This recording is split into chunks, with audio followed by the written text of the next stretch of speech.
Hello everyone, welcome to Module 4, last 2 weeks of our course. In this module, we'll talk about how do we create culturally responsive learning environments. Before we get started on what that means, let's take a second to look at two quotes that kind of stood out to me from our reading from Saphir. The first one is from our student. We need teachers not to be denial, but to admit problems, and then we can work together to solve them.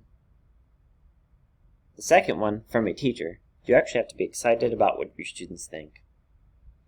Think about those two for a second. Think about how they relate to what you've learned so far about culturally and linguistically responsive teaching and learning. And think about what those two statements say when we talk about how do we show student care and how do we provide students with care.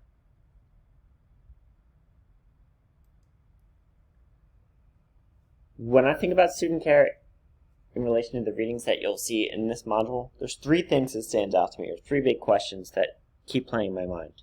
Number one, what are our students saying? Are we listening to our students?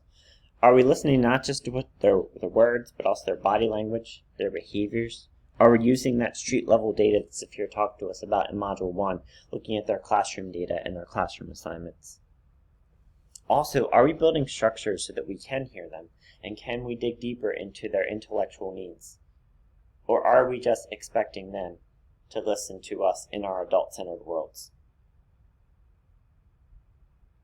Second big question is, are we building a classroom environment that demonstrates culturally and linguistically responsive teaching and learning? Are we creating classrooms that are appealing and welcoming to our learners? And are we putting resources and structures in place for them to practice their academic skills, the skills that they need? And then are we celebrating with them when they achieve those academic skills? And the last question is, are we being honest with our students and preparing them for the future? Are we recognizing that our students will continue to face systems that are filled with bias? And are we listening to what our students really need and then adapting our curriculums and our instruction to meet those needs? And are we being warm demanders? Are we holding our students to high expectations while also providing the support for them to get and meet those expectations? You'll think about these things as you're doing your reading, and then that's what you'll be discussing in the two discussion forum threads for this module. One will ask you to think about how this impacts your classroom management strategies, and the other one just asks you to really focus in on what does student care look like, and what does that mean to you? Your project or assignment for this module is just to complete your instructional plan project. The last module, you wrote your lesson plan, your edited lesson plan, and you posted that in the discussion forum to get feedback from your peers. In this module, you'll write a reflection paper, attach it to your lesson plan, and turn that in as your project. So let's take a second to look at what should be in that reflection paper. First, your reflection paper shouldn't be that long. 1 to 2 pages, 2.5 max. There's 3 key things that you want to answer in that instructional plan. Number 1, why did you pick this lesson in the first place? What needed to be fixed about it?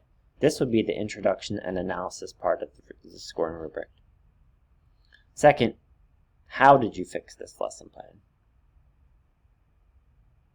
What were the components that you're looking for to make sure that your lesson showed multicultural, culture responsive, and anti-racist features? And then third, what new components are in the lesson? So what new instructional practices or plans did you put in place to make this lesson better, and how do they make the lesson better? Think about those things, answer those 3 questions, and that should be your reflection part of your assignment or your project. Again, 1 to 2 pages on that. It doesn't need to be lengthy. Turn that in with your lesson plan into the assignment part of the Module 4 paper, and you should be good to go. If you have any questions, feel free to reach out. As always, I hope you're having a great week, and I'll see you on the discussion board.